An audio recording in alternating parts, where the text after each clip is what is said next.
আসসালামু আলাইকুম। Students care YouTube channel থেকে তোমাদের সবাইকে স্বাগতম। আর যারা ফেসবুক পেজ থেকে দেখতেছো তাদের জন্য রইল অসংখ্য শুভেচ্ছা এবং অভিনন্দন। এই ভিডিওতে আমি তোমাদেরকে অষ্টম শ্রেণীর বিজ্ঞান অনুশীলন বই থেকে প্রথম অধ্যায় যাযাবর পাখিদের সন্ধানে এই অধ্যায়টি থেকে সর্বশেষ ফিরে দেখা যে অংশটি রয়েছে, এখানে যে প্রশ্নগুলো করা হয়েছে তা তোমরা কিভাবে সমাধান করবে তা দেখিয়ে দেব। এখানে প্রথমে বলা হয়েছে পরিযায়ী পাখিদের সম্পর্কে নতুন কি জানলে এই কাজ করতে গিয়ে তারপর তোমাদেরকে বলা হয়েছে এই কাজ করার পর পরিযায়ী পাখিদের বিষয়ে তোমার নিজের চিন্তায় কি কোনো পরিবর্তন এসেছে। এখানে যে দুইটি প্রশ্ন করা হয়েছে তা তোমরা কিভাবে সমাধান করবে তা আমি একটি নমুনা উত্তরের মাধ্যমে তোমাদেরকে দেখিয়ে দেব। তার আগে তোমরা যারা এখনও আমাদের এই চ্যানেলটিকে সাবস্ক্রাইব করোনি তারা এখন এই চ্যানেলটিকে সাবস্ক্রাইব করো, আর যারা সাবস্ক্রাইব করেছো তাদেরকে অসংখ্য ধন্যবাদ।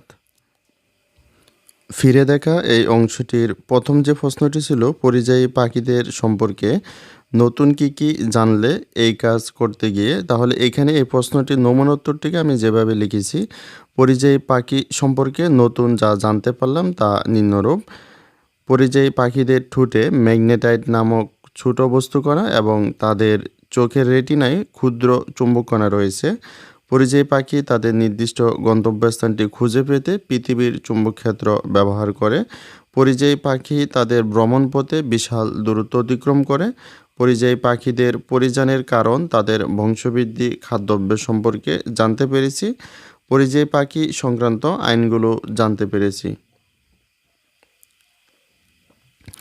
তারপর এখানে দ্বিতীয় যে প্রশ্নটি ছিল এটি হচ্ছে এই কাজ করার পর পরিযায়ী পাখিদের বিষয়ে তোমার নিজের চিন্তায় কি কোনো পরিবর্তন এসেছে।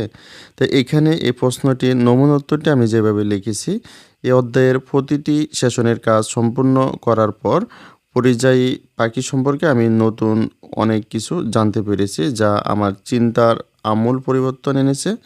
পরিযায়ী পাখিরা আমাদের প্রকৃতির অংশ, এরা না থাকলে আমাদের প্রাকৃতিক ভারসাম্য ঠিক থাকতো না। পরিযায়ী পাখিদেরকে আঘাত করা, দখলে রাখা, ক্রয় বিক্রয়, পরিবহন, মাংসভক্ষণ, শিকার থেকে বিরত থাকতে হবে। সর্বোপরি পরিযায়ী পাখিদের নিরাপদ আশ্রয়স্থল হিসাবে বাংলাদেশকে গড়ে তুলতে চাই।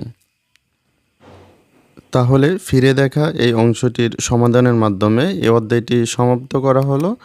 পরবর্তী ভিডিওতে আমি তোমাদের মাঝে হাজির হব নতুন কোনো অধ্যায় নিয়ে। সে পর্যন্ত সবাই সুস্থ থাকো, ভালো থাকো এবং চ্যানেলটিকে সাবস্ক্রাইব করে পাশে থাকো। সকলকে অসংখ্য ধন্যবাদ।